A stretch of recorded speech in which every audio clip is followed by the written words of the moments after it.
We have problems because of you. We are arguing over you. No, we have problem because of you.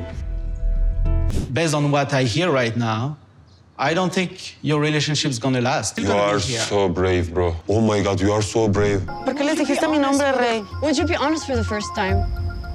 Ellos dicen que van a casar contigo. Sí, pero eso me corresponde a mí. I don't know, maybe she don't want to stay with me more. ¿Por qué? So Sarper's feeling good about his semi-disastrous attempt at comedy last night. And while Shekinah's trying to be supportive, she also feels the need to stick up for her friend, Dan. She feels bad for him. She feels bad that Dan was the butt of many of Sarper's jokes. I did like it. I just felt like the Dan part we could have done without. Oh, Shekinah. You need to understand that my friends are like my chosen family.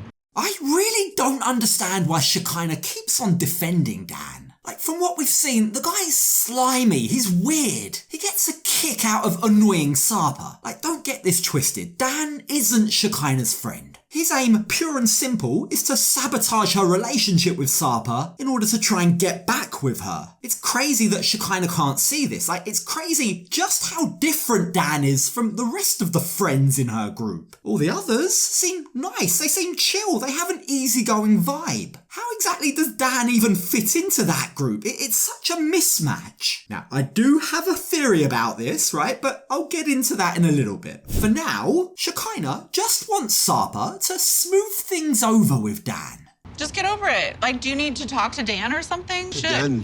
No, I think you actually should talk to him. You are not the one that you can say what will I do about it. Now, while Sarper maintains that Shekinah can't tell him what to do, she doesn't understand the dynamic between two rival men. The next we see him, it's clear that he has backed down. He's given in to Shekinah and he's gone to see Dan. He's gone to try and sort out all of their problems at Dan's humble abode. Or should that be his humble castle? It's really a castle.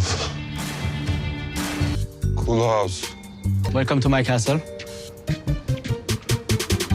This explains a lot, doesn't it? This is where Dan's smarmy personality comes from. The guy seems to have done financially very well for himself. He seems to have a lot of money. But, as we all know, having money doesn't necessarily mean having taste, because just look at this house. I mean, not to be a hater, but it does look like a giant White Castle, doesn't it? Either he's that insecure that he literally needs to show everyone that he has a castle, or he must really, really like burgers. I want 30 sliders, 5 French fries, and 4 large cherry cokes. Whichever it is, Dan is now keen to play the big man. He wants to really emphasise and ram home the point just how wealthy he is and how poor Sarper is. And I didn't come here to look your castle, you know? Oh yeah, really? I came here to talk with you. Oh, I think you deserve a little tour. Let's talk somewhere.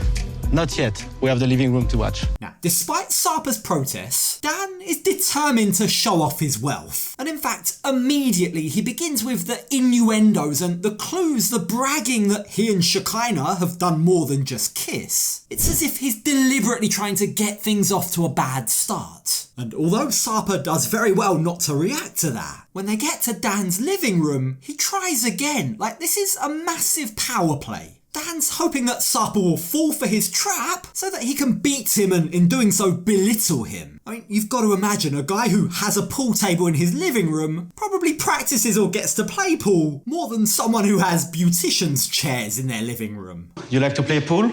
No. I'm not surprised about that. Sarper does well not to rise to Dan's bait. He can read him like a book and he knows that Dan is trying to trigger him. Now, remember how I was wondering why exactly Shekinah's friends are friends with Dan? Like, why they put up with this guy, how it is that he's in their friendship circle? Well, I think this, seeing his home, answers a lot, doesn't it? I'm willing to bet they're friends with him because of the perks and the benefits that he affords them. Can you imagine the epic parties that he probably throws at this place? Like, you can definitely see why someone like Shekinah, who lives in a far more modest home, might be impressed, might want to hang around with Dan and his grandiose show of wealth. One thing is absolutely crystal clear. If you're friends with Dan, it's not because of his personality. He comes across as a complete douche. We have problems because of you. We are arguing over you. No, we have problem because of you. What do you think? You think you're the only bad boy here? Yeah, trust me, I can be a very bad boy. You've got to wonder, does Dan actually realise that the way he's talking, it makes him seem obsessed with Sarper, not Shekinah? This isn't the first time that Dan has desperately tried to convince Sarper that he's a bad boy. I'm the real bad boy around here, he wants to sort of believe. Sarper's just an imitation. And to try and really emphasise this point, and this isn't the first time that he's done this, but to try and emphasise how much of a bad boy he is, Dan begins boasting about supposedly how much he gets around, how many women he sleeps with. I've been dating all the girls in our friend group already. He's not a bad boy, drinking wines and talking about your castles, your business. Bad boy doesn't do that. Okay then, Mr. Bad Boy. So you've dated every woman in your friendship group, but none of them have worked out for you. What a bad boy you must be. Is that really something to be proud of? I'm pretty sure, I'm willing to bet good money that all of his exes dated him because of his money and ditched him because of his personality. The guy reeks of insecurity. I'm sorry, he's unbearable. Dan is relishing the fact that he's causing problems in Shekinah and Sarper's relationship. He loves the fact that Sarper has had to come to him, on Shekinah's say-so, at his grand castle home in order to try and build bridges, right? He loves the power that this gives him. He loves that it makes Sarper feel insignificant and it exaggerates his own role in Shekinah's life. All of this has been done just to try and get under Sarper's skin. He's really trying to push Sarper's buttons here. As Shekinah told me, you dated 3 times with her? Yep. And you shared a kiss? Maybe more. But this is the vibe I'm talking about. This is the vibe. This right here is the perfect example of why I dislike Dan so much. He always, in the most snide, smirky kind of way, says the most disrespectful stuff to Sarper and expects to just get away with it. Shekinah is Sarper's fiancée. That's the woman that he's about to marry. Dan is crossing the line here. The guy needs to hold his tongue. Otherwise, it's not just going to be comedy jabs that he gets. If he wants to play it like this, I'm here. I don't care what their friends group will say. I don't care. Right now, if he comes to me, I will go twice. Now, as Sarper repeatedly tries to just have a conversation with Dan, unfortunately, he's battling Dan being Dan.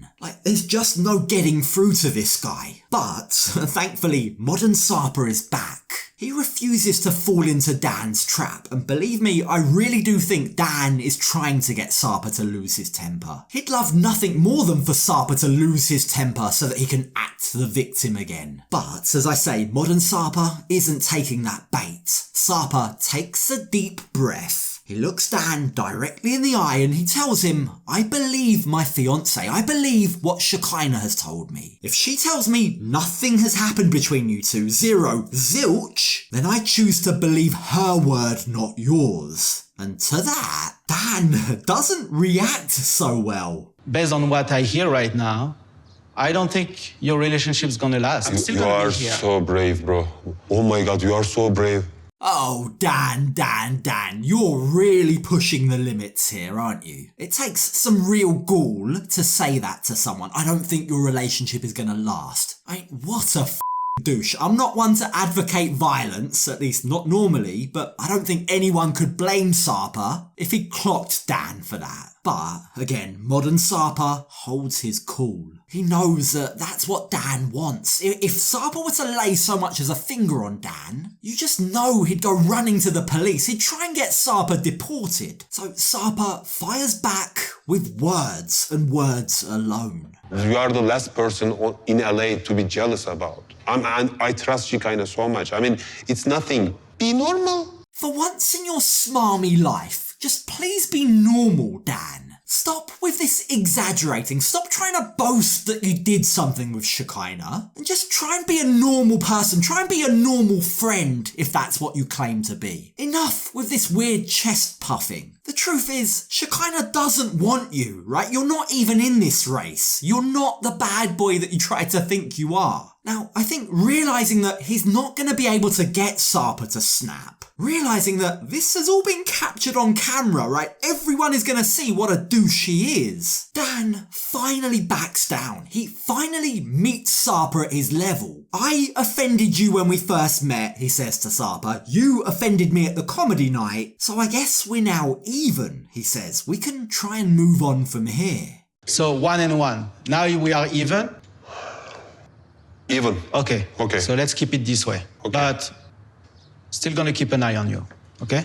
Even then, even as he's trying to back down, he can't resist that little threat at the end, can he? I'm gonna keep an eye on you. Ooh, like I'm sure Sarper is quaking in his boots. Like, what do you mean, Dan? What do you even mean by that? Are you gonna keep an eye on him in a healthy way? In a healthy, I'm friends with Shekinah way? Or in an insecure little rat of a man, I'm jealous because she didn't choose me kind of way? I think we all know the answer to that, don't we? Now, moving on to 3 others who, like Dan, are finding it very difficult to be normal, let's catch up with Matt, Amani and Any, or should I call her Brenda? Is that what we're calling her now? Remember, the last time we saw them, Brenda's ex had revealed that she's been lying about her name this entire time. ¿Por qué les dijiste mi nombre, Rey? Would you be honest for the first time?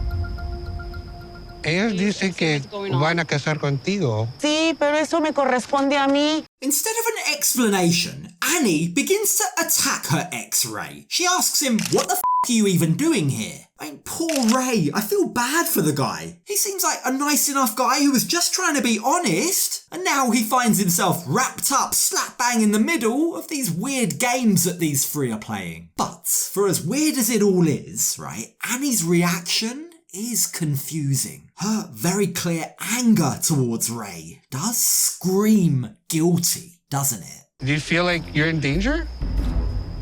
I thought it was. Is she like in the witness protection I program? thought it or was the something? marriage thing, or. What? Come on, use some common sense, Amani. Do you really think she's in witness protection but yet appearing on a reality TV show? Give it a break, get a grip. Now, while Amani desperately clutches at straws to try and keep her throuple dreams alive, Any continues to fight with Ray. She says to him, I wanted to be the one that told Matt and Amani the truth. Why did you break that news to them? But the truth is, Any, Brenda, whoever you are, if you wanted to tell them the truth, why didn't you? You've had plenty of time to do so. So what are you hiding? What's the truth here?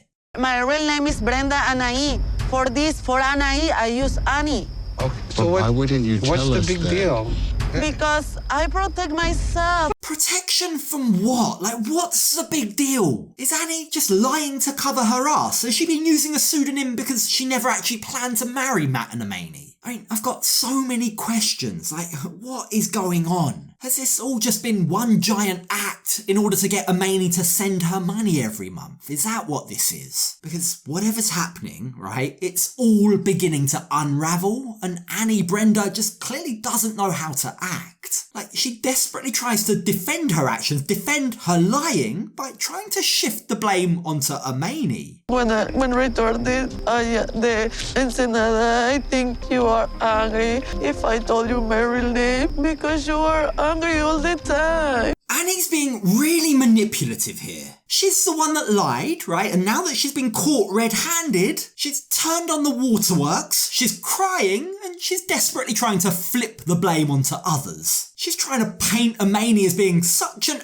angry monster that she can't even tell the truth around her. I mean, yeah, right. Sorry, I'm not buying that excuse, and I'm not buying your crocodile tears. I tell you, I don't want to fight more. Are you crying because you got caught? Yes, that's it, exactly. She's crying because she got caught, right? And note how Annie has still not apologised. She doesn't seem in the slightest bit remorseful. She's upset, right? But she's upset because she got caught. Now, keep in mind, so far, they've only actually tackled one of Annie's lies. Ray also revealed in the last episode that Annie lied about being divorced. She's not divorced. Technically, legally, she's still married. So what's the truth about that, Annie? Are you still married? You talk about my... I thought you were. Eres casado con en papeles, solo en papeles, no? That's That's a lie, Annie claims. That's not true. I'm not still married, right? And again, conveniently, Annie, rather than actually own up or take any accountability, heaven forbid, she tries to flip the blame onto someone else. This time, Ray. Ray's lying, she claims. Now, being the sweet pushover that he is, Ray doesn't argue. He just turns to Matt and Amani and he says, oh, okay, I guess I must have misunderstood then. But no one's buying that. Like, it seems super unlikely. Like, something just isn't sitting right here. And rightfully, Matt and Amani aren't willing to accept this excuse. They continue to probe. They want answers. Why does he think that your potential is still legally married? I need to take care of that. No, I misunderstood. And the fact that you switched is mind-blowing for me. Ray has done a complete 180. He's totally switched up. Now, maybe it's because he feels bad that Annie is being ganged up on. Or maybe it's because he still has feelings for Annie. I don't know. But whatever the case, he now adopts Annie's line, her official stance, that he's the one that's made the mistake. He's the one that got things muddled up. He now begins to defend Annie in a way that almost lets her off the hook. Like, Annie no longer needs to explain herself. She no longer needs to account for her actions because Ray is doing it on her behalf, right? And that in itself rings major alarm bells. He changed his story to I'm mistaken. Any woman that can snap her fingers like that and change a man's memory, that's trained.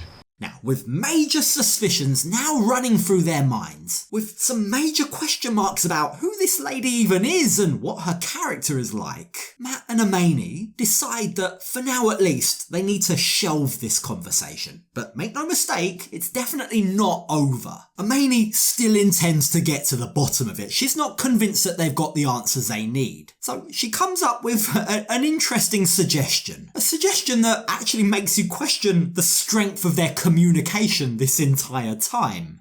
I think we all need to sleep on everything. I'm going to need a translator when I talk to her because I cannot afford anything lost in translation. So as Matt and Amani leave, as 2/3 of the throuple disappear, leaving Annie all alone, she still doesn't say a word. She just sits there in total silence, looking at her lap and looking really guilty. It'll be very interesting to see how her story changes, or at least what she's going to have to say for herself with a translator present. But she has succeeded in buying herself some time. She's now going to be able to go away and try and work on her story. I want to be honest, but I need my time. I don't know, maybe she don't want to stay with me more. And that seems to be a theme with Annie, doesn't it? She's constantly asking for time, isn't she? Whether it's more time before she tells her family, more time before she tells her friends, more time now before she admits that she lied about her name and possibly her marital status. I mean, let's be honest. Right now, with how things are looking, I think she's going to need a lot more than time to get out of this one.